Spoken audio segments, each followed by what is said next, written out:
देशमुख हत्या प्रकरणात एकूण 7 आरोपींविरोधात केस पोलीस ठाण्यात गुन्हा दाखल, तर आतापर्यंत 6 जणांना अटक, तर कृष्णा आंधळे हा एक आरोपी अद्यापही फरार.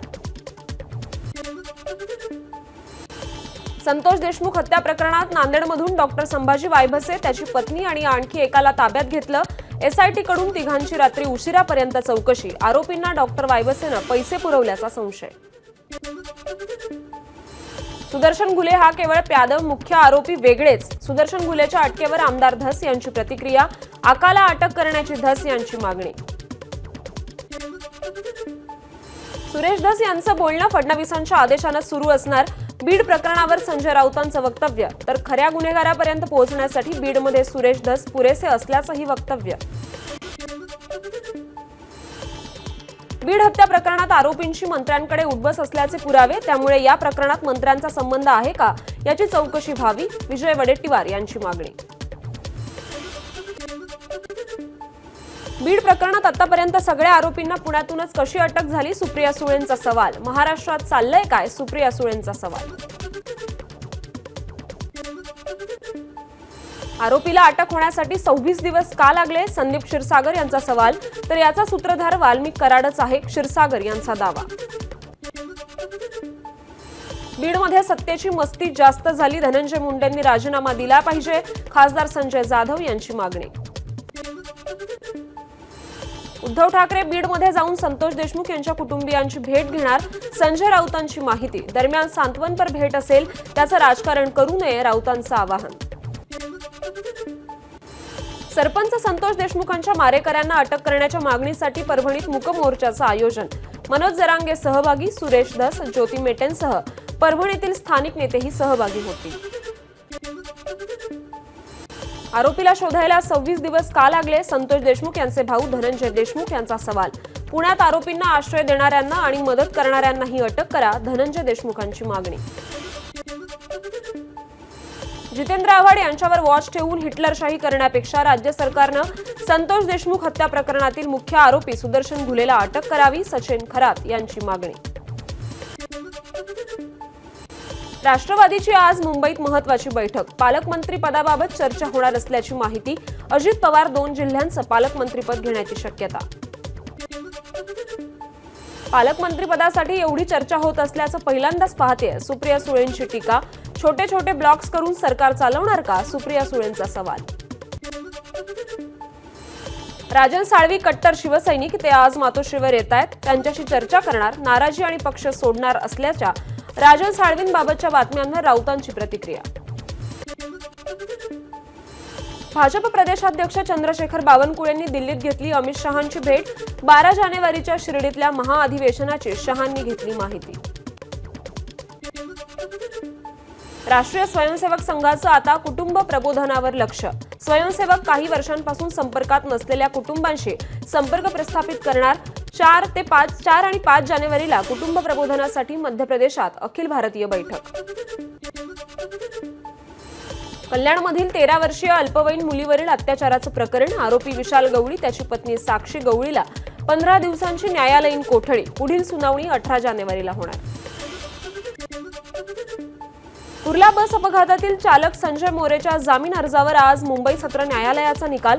बस चालकामुळेच अपघात झाल्याचा सरकारचा दावा, तर अपघात तांत्रिक कारणांमुळे झाल्याचा संजय मोरेचा दावा. ठाण्यानंतर पुण्यात हिंदी मराठी वाद पेटला. एअरटेलच्या कर्मचाऱ्यांना हिंदीतच बोलण्याची सक्ती. मराठीत बोलल्यास कामावरून काढून टाकण्याची धमकी देणाऱ्या टीम लीडरला कार्यकर्त्यांकडून चोप. विठ्ठल मंदिराच्या सुरक्षेसाठी लाखोचा ठेका देऊन जवळपास 200 पेक्षा जास्त सुरक्षा रक्षकांची नेमणूक. मात्र तरीही विठ्ठल मंदिरात श्वानांचा मुक्त वावर. श्वानांच्या वावरामुळे भाविक त्रस्त. मंत्री गिरीश महाजन आज पंढरपुरात जाणार. महाजन विठ्ठल मंदिराच्या आपत्ती व्यवस्थापन आराखड्याची पाहणी करणार. कांद्यावरचं निर्यात शुल्क माफ करावं, शरद पवारांची चाकणमधल्या कार्यक्रमात मागणी. नाशिक दौऱ्यावर असलेल्या केंद्रीय कृषी मंत्री शिवराज सिंगांचं मात्र मागणीकडे दुर्लक्ष. वर्ध्याच्या देवडीचे आमदार राजेश बकाने ऍक्शन मोडवर. पुलगावमधील ग्रामीण रुग्णालयाला अचानक भेट देऊन केली रुग्णालयाची पाहणी.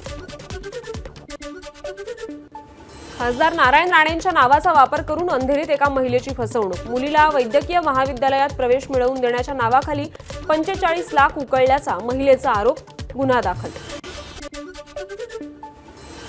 महापालिकेच्या बनावट मंजुरीच्या आधारे बांधण्यात आलेल्या कल्याण डोंबिवली महापालिका हद्दीतील 58 बेकायदा इमारतींना दिलासा. महापालिकेच्या कारवाईला उच्च न्यायालयाची तूर्त अंतरिम स्थगिती. मजुरी न मिळाल्यानं अमरावतीच्या मेळघाटमध्ये आदिवासी बांधव आक्रमक. हतरूममधील तलाठी कार्यालयाला टाळा लावून आंदोलन. सहलीला आलेल्या 18 विद्यार्थ्यांची प्रकृती अचानक बिघडली. सहलीची गाडी थेट पोलादपूर ग्रामीण रुग्णालयात दाखल. भंडाऱ्याच्या चिखला माईन्स परिसरातून बेपत्ता झालेल्या 4 वर्षीय चिमुकल्याचा 72 तासांनंतरही शोध सुरूच. वन विभाग, पोलीस पथक, सामाजिक संस्था आणि नागरिकांच्या वतीनं गावालगतच्या जंगलात सर्च मोहीम सुरू. वाढलेल्या प्रदूषणाच्या पार्श्वभूमीवर प्लास्टिक कारवाई पुन्हा कडक करण्याचा निर्णय. हॉटेलांसह बाजारांमध्येही झाडाझडती. प्रतिबंधित प्लास्टिक दिसल्यास कारवाई केली जाणार. महाराष्ट्र प्रदूषण नियंत्रण मंडळाची कोस्टल रोड प्रकल्पाला नोटीस. प्रकल्पाच्या कामामुळे होणाऱ्या हवा प्रदूषणाबाबत कारणे दाखवा नोटीस. सोमवारी होणार सुनावणी.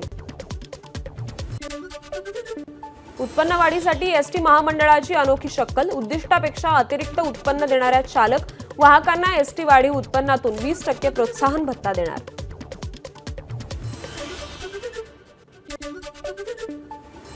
पोलीस स्थापना दिनानिमित्त नाशिक पोलिसांचा नवा उपक्रम. शहरातील प्रमुख जॉगिंग ट्रॅक, उद्यानं, मैदानांना जाऊन पोलीस अधिकाऱ्यांचा नागरिकांशी संवाद.